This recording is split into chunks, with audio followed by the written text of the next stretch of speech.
বাংলাদেশে কিছু গান্ডু আছে, তাদের মধ্যে কিছু কিছু গান্ডু আছে যারা বেনপি করে আর গল্লিক খায়। এই যে গল্লিক, এদের মাথার উপরে চাপিছে ততোধিক গান্ডু। এই গান্ডুগুলা পাবলিকের শান্টিং খায়, চান্দাবাজি আর ধান্দাবাজি করতে যায়, আর সেই রাগ ঝাড়ে আমার উপরে। ভাবতে এমন আমি তাদের ক্ষমতার বাড়া ভাতে ছাই দিছি। শোনেন ভাইজানেরা, ক্ষমতা ছেলের হাতের মোয়া না যে চাইলেই পাওয়া যায়। দিল্লি হনুজ দুরস্ত, আগে যান ক্ষমতার, তারপর কোয়েন যে আসিছি। যেই দলের নেতা কর্মীরা চান্দাবাজি কইরা টাকা কামায় আর চান্দাবাজি করতে না পারলে পেটে ভাত জোটে না, তারা আমার পেজে এসে লেদান, লজ্জা লাগে না? তারপরে আওয়ামী লীগের সাথে দল বেঁধে এসে লেদান। আমি কই নাই যে আপনারা চান্দা তুলে খান, আপনাদের দলের নেতাই কইছে। এই যে শুনেন, শান্টু শান্টু আপনাদের শান্টু মেরে দিছে, শুনেন। দল ক্ষমতা মেরেলে কিচ্ছু পাবেন না। এই কয়দিনে যা হয়েছে, গত এক বছরে ছোট ছোট চান্দাবাজি যা হয়েছে, এটা আমি হইতে দিছি। আমি কেন হইতে দিছি? এই জন্য দিছি যে 17 বছর আমার নেতা করবে কিছু খায় না। আপনাদের না বিন্দু মাত্র চক্ষু লজ্জা নাই, বিন্দু মাত্র কৃতজ্ঞতা বোধ নাই। যে পাতে খান সে পাতে হাগেন। 1975 15ই আগস্টে মুজিবরে ফুটা না করলে আপনাদের দলের জন্মই হইতো না। সেই 15ই আগস্টের বিপ্লবীদের বাঁচান নাই আপনারা। হাসিনা মামলা শুরু করেছিল, শেষ করতে পারেনি। আপনাদের টাইমে এসে জেলে রেখে দিচ্ছেন তাদের, যেন পরের টার্মে এসে ফাঁসি দিতে পারে, তাই করেছে। যে জামাত ছাড়া 2002 সালের নির্বাচনে ভূমিধ্বস বিজয় পাইতেন না, সেই বিএনপি আজকে জামাতের বিরুদ্ধে কামান দেখিচ্ছে। খামান জামাত নাকি স্বাধীনতা বিরোধী, রাজাকার, আল বদর। তাও তো সেই টাইমে বিএনপি তার জোট সঙ্গীকে জিতাইছিল, ভোট টোট দিচ্ছিল। এই টাইমে জোট সঙ্গীকে ভোট টোট দিবে না। যে সমস্ত জোট সঙ্গীকে তারা নমিনেশন দিচ্ছে, তাদের তো এলাকায় ঢুকতে দিচ্ছে না। জোনায়েত শাকের বিরুদ্ধে দেখেন ঝাড়ু মিছিল করছে।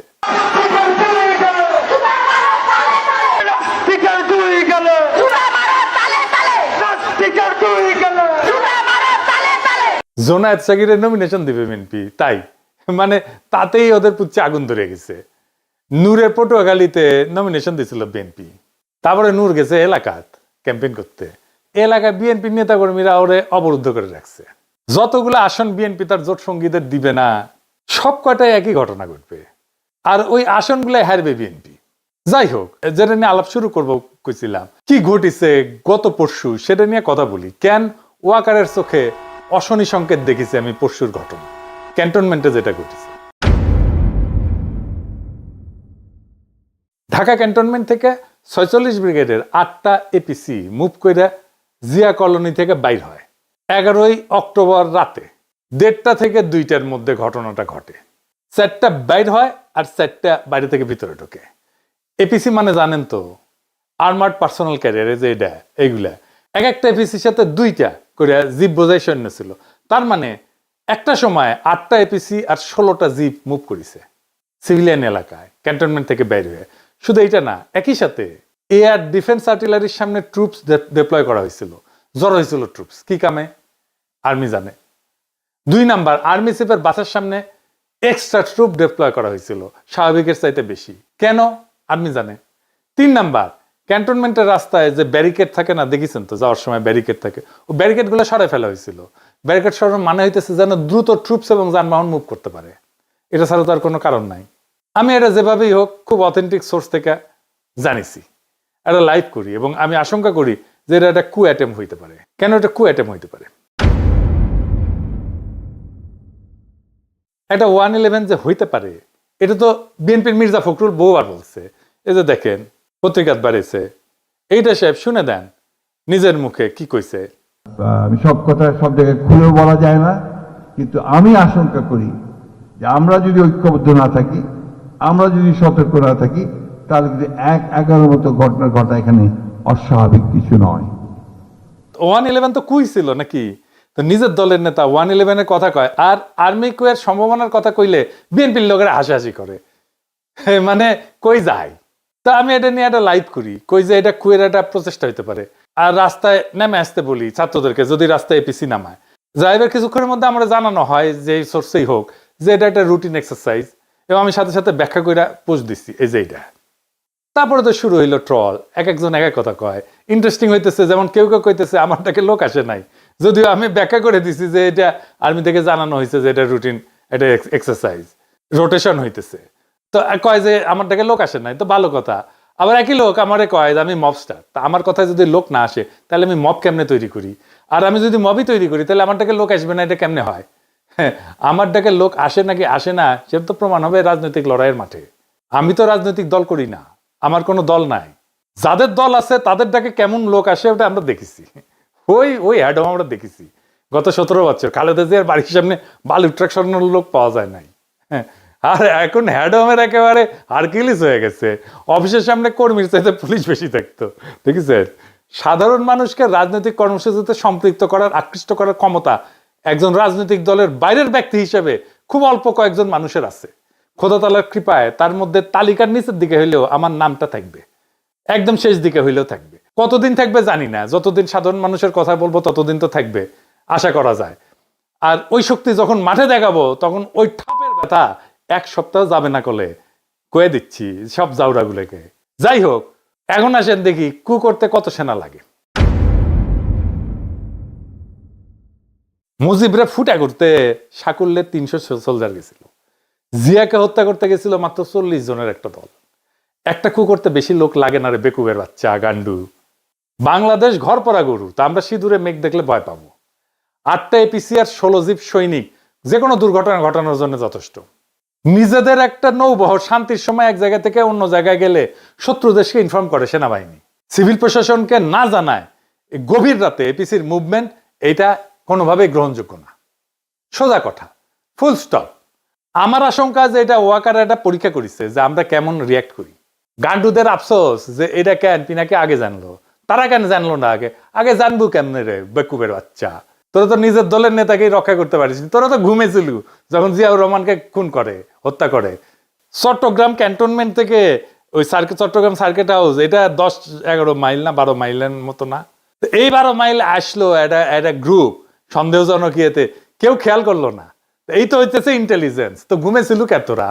তো তো জায়গায় থাকলে কবার পারলুনি যে আমরা যাচ্ছি বাঁচানোর জন্য, যাচ্ছি আমাদের প্রেসিডেন্টকে? পারিস নাই তো। সজাগ থাকলে তো করবো, তো ঘুমাস তো, নাক ডেকে ঘুমাস। তা ঘুমানোর সময় আবার নাকও ডাকে তোকে। এডিটর সাহেব, নাক ডাকার একটা সাউন্ড দেন, ক্যাঙ্কা নাক ডাকে বিএনপির লোকগুলো, সেটা দেখিয়ে না। কেউ কেউ কইতেছে, আমি আরো কেন কনফার্ম হইলাম না, আর আমার কাছে তো রিয়েল টাইম তথ্য আছে সিভিল প্রশাসনের শীর্ষ পর্যায় থেকে। 46 ব্রিগেডের ব্রিগেড কমান্ডার মফিজুলের ফোনে 1000টা ফোন করা হয়েছে নানা মানুষকে দিয়া, আর মফিজ মিয়া ফোন ধরে না। তো আপনার কি মনে হয় যে সে ঘুমাইতেছিল? মোটেই না, ইচ্ছা করে ফোন ধরে না। এই সময় কি করা যায়, কি করা উচিত? চুপ করে বসে থাকা, কনফার্ম করা, আর কি করে ফেলবো? এই প্রসঙ্গে কর্নেল মোস্তাফিজের বক্তব্য শুনি, কি কইছে। পিনাকি তাকে দেখছেন না একটা লাইভ করতে, যে 46 ব্রিগেডে একটা মুভমেন্ট হয়েছে। হ্যাঁ, this is a routine movement, but এটা প্ল্যান করে এখন নিয়ে আসা হয়েছে। কাদেরকে থামানোর জন্য? যে ছেলেগুলা রাস্তা নামছিল বলার জন্য যে এই যারা গুম খুনের সাথে জড়িত তাদেরকে পুলিশের কাছে হ্যান্ড ওভার করে দিতে হবে, তাদেরকে যেন জেনারেল ওয়াকার বাঁচাইতে না পারে। এটা কভার করার জন্য একটা চিকন বুদ্ধি করছে। মানে আমি এটা কেমনে জানলাম? আমি তো সবসময় এটা নিয়ে অনেকে ফান করে, যারা ওয়াকারের পালিত কিছু কুকুর আছে, কিছু হইলেই আইসা যুক্তিতর্ক বাইর হয়ে যায় আর কি, যেখানে সেখানে আমি লাইভ করি। ওই কুকুরগুলা তখন এই যে এই সুযোগটা নিছে আর কি, কুকুরগুলা দিয়া স্প্রেড করা যে সাপও মারলো লাঠি মানে ভাঙলো না, কি যে এই এপিসি মুভমেন্টটা ইচ্ছা করে এই টাইমে করা হয়েছে যেন এটা একটা থ্রেট হয়। সবাই এই যে গরম হয়েছে, আমি জাস্ট ভারমন্টের দিকে আইসা আলবেনিতে লাঞ্চ করার জন্য রেস্টুরেন্টে উঠছি, সাথে সাথে 4-5 জন আমাকে ফোন করছে যে এই হইতেছে, হোয়াট ইজ দ্য নিউজ। আমি কয়েকজনের কাছে নিউজ দিলাম, তাদেরও কোনো রেসপন্স পেলাম না। অবশ্যই মনে হলো এরকম একটা হলে তো আমার 1-to-1 জানার কথা। হ্যাঁ, গ্যারান্টি। এই যে 46 ব্রিগেডের যে মুভমেন্ট হচ্ছে বিদ্রোহীদের কাছে চলে গেছে, এটি হচ্ছে মেইন জিনিস। এটা থেকে শিক্ষা গ্রহণ করতে হবে আমাদের জেনারেল ওয়াকারুজ্জামান, যে আপনি ইচ্ছা করলে কিছু একটা করলে পার পাবেন না, এটা ভালো মতোই জানেন। বিএনপির গান্ডুগুলারে কই, শহীদ president Ziaur Rahman de facto এবং ডি জুরো মিলায় ক্ষমতায় ছিলেন 5 বছর 6 মাস 23 দিন। কয়া দিলাম, লিগে রাখেন। এর মধ্যে কু হয়েছে কয়টা জানেন? 19টা। শেষবার কু করছিল 24 ইনফ্যান্ট্রি ডিভিশনের জিওসি মেজর জেনারেল মঞ্জুর, যিনি একসময় জিয়ার অত্যন্ত ঘনিষ্ঠ মিত্র ছিলেন। সেইবার আর উনি সার্ভাইভ করতে পারেন নাই। কয়েক মাস পর পর একটা করে কু হইতো। গোয়েন্দা সংস্থা থেকে কিন্তু জিয়াউর রহমানকে সতর্ক করা হয়েছিল, কর্ণপাত করেননি। অ্যান্থনি ম্যাসকারেনাসের মতে জিয়া ব্যক্তিগতভাবে মঞ্জুরকে গভীর সম্মান করতেন। চট্টগ্রাম ক্যান্টনমেন্টের সৈনিকদের অস্বাভাবিক মুভমেন্টের কথা জিয়াকে জানানো হয়েছিল, কিন্তু উনি গুরুত্ব দেন নাই। সম্ভবত আগের কুগুলা কাউন্টার করতে পেরে কনফিডেন্স বেড়ে গেছিল ওনার। পরের ইতিহাস তো আমাদের জানা। এরশাদের সময়ও কমপক্ষে 7টা কু হয়। রওনক জাহানের এই বই বাংলাদেশ প্রমিজ অ্যান্ড পারফরমেন্স, এইটাতে 7টা কুয়ের কথা বলা আছে। 11-তে তো আবার কু হয়। বিএনপি সরকারের ইয়াজউদ্দিনের ক্ষমতা কেড়ে নেওয়া হয়, সে তত্ত্বাবধায়ক সরকারের প্রধান ছিল। যেই দলের প্রতিষ্ঠাতা প্রধান আর্মি চিফ হয়ে জীবন হারাইলেন, নিজেদের অসংখ্য কর্মী 15 বছর জীবন দিলেন, তারা কুনিয়া সতর্কনা থেকে গুজব বইলা উড়াই দিয়া খুব রাজনৈতিক প্রজ্ঞা দেখাইতেছে, যেন বা তাদের কোনোদিন কিছু হয় নাই। বিএনপি কুয়ের ফলে শুধু প্রতিষ্ঠাতার জীবনই হারায় নাই, 2-3 বার ক্ষমতা হারাইছে। প্রেসিডেন্ট সাত্তার নির্বাচিত সরকার ছিল, তারে কু করে কে হটাইছে? এরশাদ হটাইছে। তোরে বিএনপি সরকার কুয়ের মাধ্যমে তো হটাইছে। আব্দুর রহমান বিশ্বাসের সময় কু করার চেষ্টা করছিল জেনারেল নাসিম। 2007 সালে জেনারেল নাসিমকে তো ভালোবেসে বিএনপি তারে আর্মি চিফ বানাইছিল। তো তারপরে তারেক রহমানকে দইরা নির্যাতন করছে কে? আর্মি করছে তো নাকি?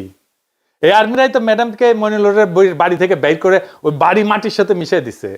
111-এর কু কইরা বিএনপির প্রেসিডেন্ট ইয়াজউদ্দিনকে হটাইলো না তত্ত্বাবধায়ক সরকারের প্রধানের পদ থেকে। এই সেনাবাহিনী চাইছে, দেখলো না পিলখানায় তাদের সহকর্মীদের প্রাণ দেয়াকে? কারণ ইন্ডিয়া কইছিল পিলখানায় অভিযান করলে ইন্ডিয়ান আর্মি বাংলাদেশে মার্চ করবে, ঢুকে দেবে। কোনোদিন জিজ্ঞেস করে নাই ইন্ডিয়াকে যে পিলখানায় আমি অভিযান চালাইলে তুমি আমার দেশে মার্চ করার কে? এই সেনাবাহিনীর ক্যান্টনমেন্টের ভিতরে আয়নাঘর হইল। এই সেনাবাহিনী 2024-এর জুলাই আগস্টে গুলি চালাইলো, ছাত্র জনতা মারলো, আশ্রয় দিল আওয়ামী লীগ আর পুলিশের দুর্বৃত্তদের, পালাই যাইতে দিল নিজের বাহিনীর দুর্বৃত্ত জেনারেলদের, এমনকি আওয়ামী লীগের নেতাদেরকেও। এরপরে এদের শিক্ষা হয় না। কি প্রগাঢ় বিশ্বাস এদের এই জেনারেলদের প্রতি। আর একটা জিনিস বিএনপির গান্ডু ছাপরি বুদ্ধিজীবীদের জানায় দিই, ওরা জানে না কি সেটা। আসেন এটা দেখি। বিএনপি সরকারও তো ভারত 2007 সালে জানুয়ারি না, তার 2.5 বছর আগে 2004 সালে সেপ্টেম্বরে কু করে ফেলাই দিয়ে হাসিনাকে ক্ষমতা বসাই তো আজীবনের জন্য। এর জন্যই তখন বাংলাদেশে একের পর এক রহস্যজনক জঙ্গি হামলা হওয়া শুরু করে 2004 সাল থেকে। এরপরে রহস্যজনক ভাবে 21শে আগস্ট গ্রেনেড হামলা হওয়ার পর বাংলাদেশ সেনাবাহিনীর প্রাক্তন সেনাপ্রধান এবং আওয়ামী লীগের 1996-2001 সালে সাবেক জ্বালানি মন্ত্রী নুরুদ্দিন খান সেপ্টেম্বর মাসে আমেরিকান রাষ্ট্রদূত হ্যারি কে টমাসের সাথে দেখা করে আমেরিকান সরকারের গ্রিন লাইট চায় কু করার জন্য। কু করার জন্য। এবং এই জন্য সে সেনাবাহিনীর বিভিন্ন কর্মকর্তার সাথে কথা বলে রাখছিল।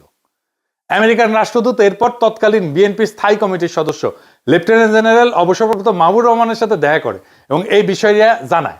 বিস্ময়করভাবে মাহবুবুর রহমান এই ব্যাপারে ক্ষোভ বিস্ময় প্রকাশ না কইরা রাষ্ট্রদূতকে উত্তর দেয় যে আমেরিকা যদি গ্রিন সিগন্যাল দেয় তাহলে অবশ্যই কু হবে।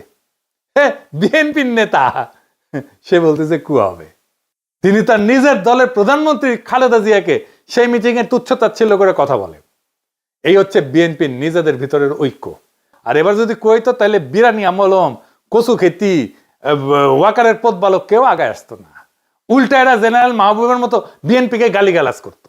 সেই সময় তখন আমেরিকান সরকার কনভিন্স হয় নাই যে বাংলাদেশে ইসলামী জঙ্গির উত্থান ঘটছে। সেই জন্য হ্যারি কে টমাস করতে গ্রিন লাইট দিতে অস্বীকার করে। এইটা কেমনে জানলাম আমি? সে হ্যারি কে টমাস এই ঘটনার বিস্তারিত বিবরণ 2004 সালের 16 সেপ্টেম্বর তার নিজের বস আমেরিকার পররাষ্ট্রমন্ত্রীর কাছে একটা সিক্রেট কেবল টেলিগ্রাম করে পাঠায়। সিক্রেট টেলিগ্রাম আমি কেমনে পেলাম? এটা উইকিলিক করে দিছে। এই টেলিগ্রামটা উইকিলিক্সের অন্য সব দলিলের সাথে প্রকাশ করা হয়েছিল। এখানেও আছে, দেখেন এডিটর সাহেব দেখেন। গান্ডু মূর্খ সদা বিএনপির ছাত্রী বুদ্ধিজীবী পড়িস সেগুলা। এরপরের ইতিহাস তো সবার জানা। 2005 সালে বাংলাদেশে হঠাৎ করে অনেক অনেক রহস্যজনক জঙ্গি হামলা হওয়া শুরু করলো। এর সাথে 63 জেলাতে একসাথে বোমার বিস্ফোরণ ঘটলো। ইন্ডিয়া, প্রথম আলো, দিল্লি স্টার এই সময় ক্রমাগত আমেরিকার কান ভারী করতে থাকলো যে বাংলাদেশে জঙ্গি হামলার, হিন্দু নির্যাতনের বানোয়াট খবর দিয়া। এসব রেকর্ডে উইকিলিক্সে আছে। অবশেষে আমেরিকা কনভিন্স হয়, 2007 সালে কু করার গ্রিন লাইট পায়। ভারতীয় মদতপুষ্ট কুলাঙ্গার মইনু 111 ঘটায় এবং ফখরুদ্দিনকে ক্ষমতায় বসায়। তারপরে ইতিহাস সবার জানা। তারপরে বিএনপি শিক্ষা হয় নাই। এখনো হাসিনা রেখে যাওয়া উচ্ছিষ্ট সেনাবাহিনীর জেনারেলদের পা চাটে আর ইন্ডিয়ার কাছে গিয়ে পেন নাম ঠুকে। বিএনপি যখন গোয়া মারা খায় তখন এর আবাল বুদ্ধিজীবীরা পালায়, এরাও পালাবে। বিএনপির বাকি নেতাকর্মীরা কাটতে কাটতে আবার আল্লাহর কাছে বিচার দেবে যে ইনকা কইরা শালার পুত ভোট দেন জান আবার ঠিক সুদাও। সবাই হাত তোলেন। ওই শালার পুতরা মুনাজাত কর, মুনাজাত কর। ওই উড়ে শালার বুতারা মুনাজাত ধর মাইক আনতে বলছেন আল্লাহ তোমার কাছে বিচার দিলাম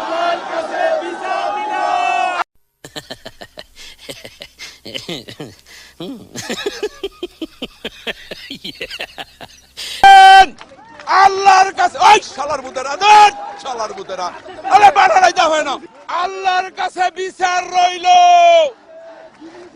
ও ভাই স্লোগান দেন না এবং স্লোগান দিবি মেলাম এবং এই রকম বিচার আল্লাহ সহ্য করবে না যার ওই তুমি ঠিক দাও কেন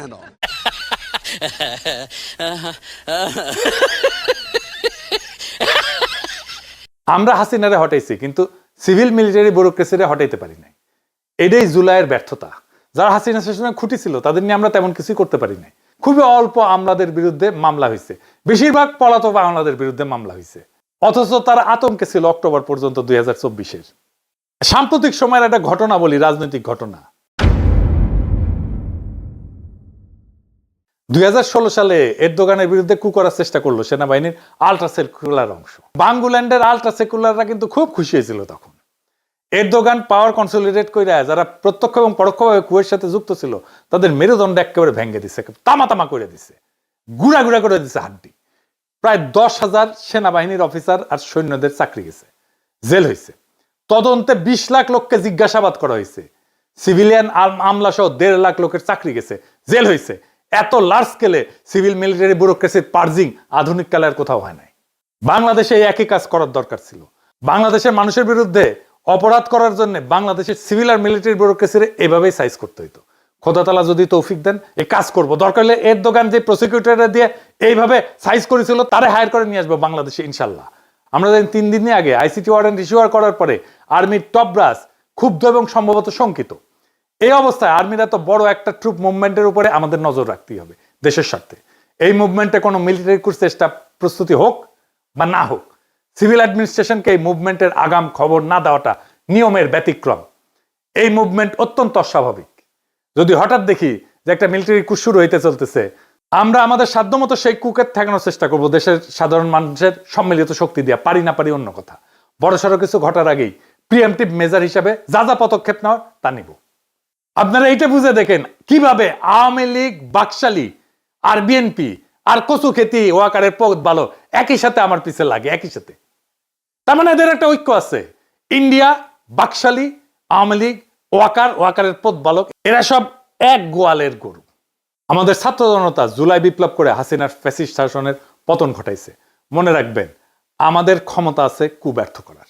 আমরা নিশ্চিত আমরা যারা সবাই জুলাই বিপ্লবকে অন করি, আমাদের দায়িত্ব হবে যদি আদৌ তেমন কোনো ষড়যন্ত্র হয়ে থাকে এবং ভবিষ্যতে কখনো কুয়ের পরিকল্পনা হয়ে থাকে, তার বিরুদ্ধে সর্বশক্তি দিয়া রুখে দাঁড়ায় সেটাকে ব্যর্থ করে দেওয়া।